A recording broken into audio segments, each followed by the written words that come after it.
Imagina despertar un día y descubrir que quienes realmente mandan en tu vida no son los políticos que ves en televisión, ni los ministros que posan frente a las cámaras, ni siquiera los bancos que conoces por nombre. No, quienes deciden cuánto pagas de alquiler, cuánto vale tu salario y cuánta libertad financiera puedes tener. Son entidades de las que jamás has oído hablar. No aparecen en papeletas electorales, no dan discursos públicos, no rinden cuentas, pero compran tu casa, tu deuda, tu empresa y en ocasiones incluso a tus gobernantes. No producen nada, no construyen nada, no venden nada, mueven dinero. Y en el mundo moderno, mover dinero es más poderoso que gobernar. Bienvenidos a El Cronista Financiero, donde la historia, el dinero y el poder convergen. Hoy vamos a entrar en uno de los rincones más opacos del sistema financiero explicado sin filtros, el universo de los fondos de cobertura, los hedge funds. Esos clubes privados de capital que operan con una mezcla de sofisticación matemática, audacia política y un nivel de influencia que a veces supera al de los propios estados. La mayoría ha escuchado el término. Pocos saben lo que significa. Su nombre suena a híbrido extraño entre asesoría jurídica y empresa de jardinería. Pero detrás se esconde una de las ideas más potentes de la historia del dinero. Un vehículo creado para tomar riesgos enormes, de forma casi invisible, usando el capital de otros. Un modelo que ha moldeado la economía global desde Nueva York hasta Londres, y cuyas consecuencias se sienten en Madrid, Buenos Aires, Ciudad de México, Bogotá y Santiago. Un hedge fund, en esencia, es un club de inversión privado para los muy ricos, un lugar donde se junta el dinero de millonarios, grandes corporaciones y fondos de pensiones. Una piscina de capital gestionada por un pequeño equipo, cuyo único objetivo es ganar tanto dinero como la ley les permita, utilizando cualquier estrategia imaginable. Cualquier estrategia. Esa es la clave. Mientras que un fondo de inversión tradicional, el que compra la clase media a través de su banco, debe respetar reglas estrictas, reportar sus operaciones y evitar riesgos extremos, un hedge fund vive en otra realidad. No es una autopista con límites de velocidad y líneas pintadas. Es conducción todoterreno, a toda marcha, sin señales, sin barandillas y, muchas veces, sin mapa. Pueden endeudarse hasta niveles que un banco jamás permitiría. Pueden negociar contratos derivados que son, básicamente, apuestas sobre el futuro. Pueden ganar dinero cuando los mercados suben y también cuando se hunden. Pueden influir en monedas, en gobiernos, en bancos centrales. Y lo más importante, casi nadie los regula. Los derivados, esas apuestas financieras disfrazadas de instrumentos, pueden sonar técnicos, pero la idea es simple. No compras el petróleo, ni el trigo, ni las acciones. Apuestas a cómo cambiará su precio. Cómo apostar si lloverá la semana que viene, pero ganando o perdiendo millones. En este terreno, el terreno de la especulación pura, los hedge funds operan como depredadores natos. Rápidos, silenciosos, voraces. Pero el primer hedge fund, curiosamente, no era nada de eso. Su creador, Alfred Winslow Jones, era sociólogo, no banquero, no tiburón de Wall Street. En 1949, su única idea era reducir riesgos, comprar algunas acciones que pensaba que subirían y apostar contra otras que creía que bajarían. Ahí aparece una pregunta que sorprende a muchos. ¿Cómo se gana dinero cuando una acción cae? Sencillo. La pides prestada, la vendes inmediatamente y luego la recompras más barata para devolverla. Si cae de 100 a 60, te quedas con la diferencia. Pero si sube, el agujero es infinito. Jones usó esta técnica para cubrir riesgos. De ahí viene hedge. Pero su modelo, prudente y casi académico, pronto se convertiría en otra cosa, en un monstruo, en una industria construida no sobre cautela, sino sobre deuda, opacidad y poder. En los años 80, Estados Unidos se lanzó a la deregulación. El gobierno de Ronald Reagan soltó las riendas, la Reserva Federal domó la inflación y Wall Street se inundó de crédito barato. La combinación perfecta para multiplicar apuestas. Y los hedge funds, ágiles y casi invisibles para los reguladores, estaban preparados. No eran bancos, no eran compañías públicas. Eran algo intermedio. Un híbrido legal sin forma clara que navegaba un océano de normas grises.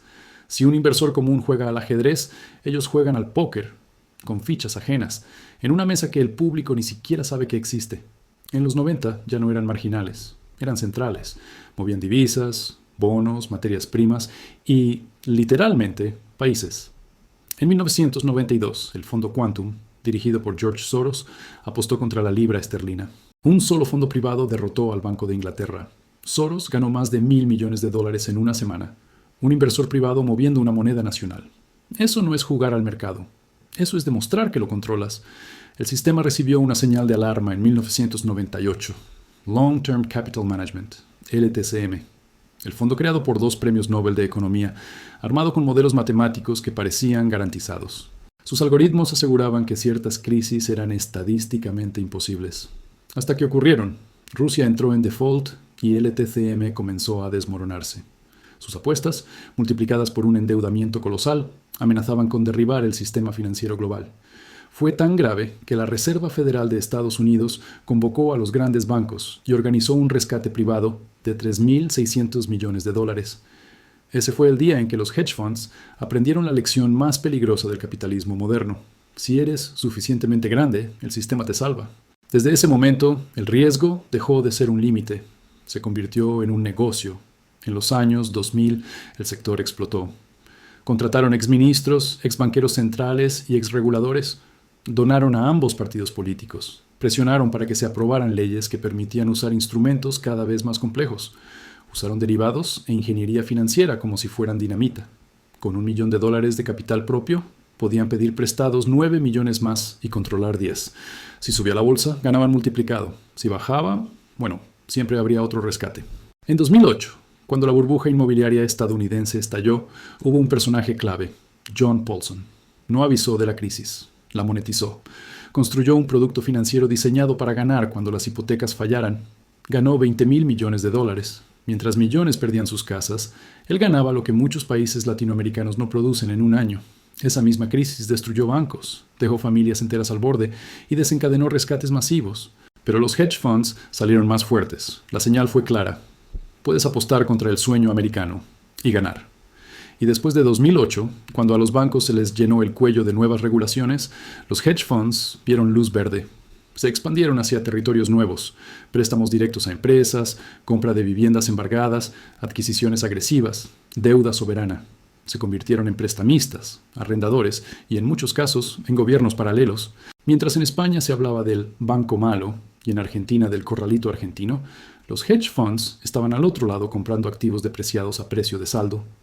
En la década de 2020, fondos y firmas de capital privado eran dueños de cientos de miles de viviendas en Estados Unidos. En algunas ciudades, 1 de cada 5 alquileres pertenecía a inversores institucionales. El propietario ya no era una persona, era una hoja de Excel, un algoritmo que decide cuánto pagas, cuándo te suben la renta y si puedes seguir viviendo allí. Intentas reclamar y te encuentras con un laberinto de sociedades pantalla que pasan por 2 paraísos fiscales y 3 estados distintos. No es corrupción, es arquitectura. Pero lo más inquietante del sistema financiero explicado de hoy es la aparición del crédito privado. Cuando los bancos dejaron de prestar, los hedge funds entraron. Préstamos más caros, más rápidos y más peligrosos para quien los toma. En 2024, este mercado superó los $2 billones. Un sector tan grande como toda la economía de Italia, operado fuera del sistema bancario tradicional. Durante la pandemia de 2020, cuando el mundo colapsaba, muchos hedge funds obtuvieron ganancias millonarias apostando a la caída del mercado y semanas después, apostando a su recuperación. En 2022, cuando la inflación explicada a las familias era por la guerra o por los transportes, muchos fondos ya habían tomado posiciones en trigo, petróleo y metales, aprovechando la escasez para multiplicar beneficios. Para ellos, la volatilidad es oro, la incertidumbre, gasolina. No apuestan al futuro, lo fabrican.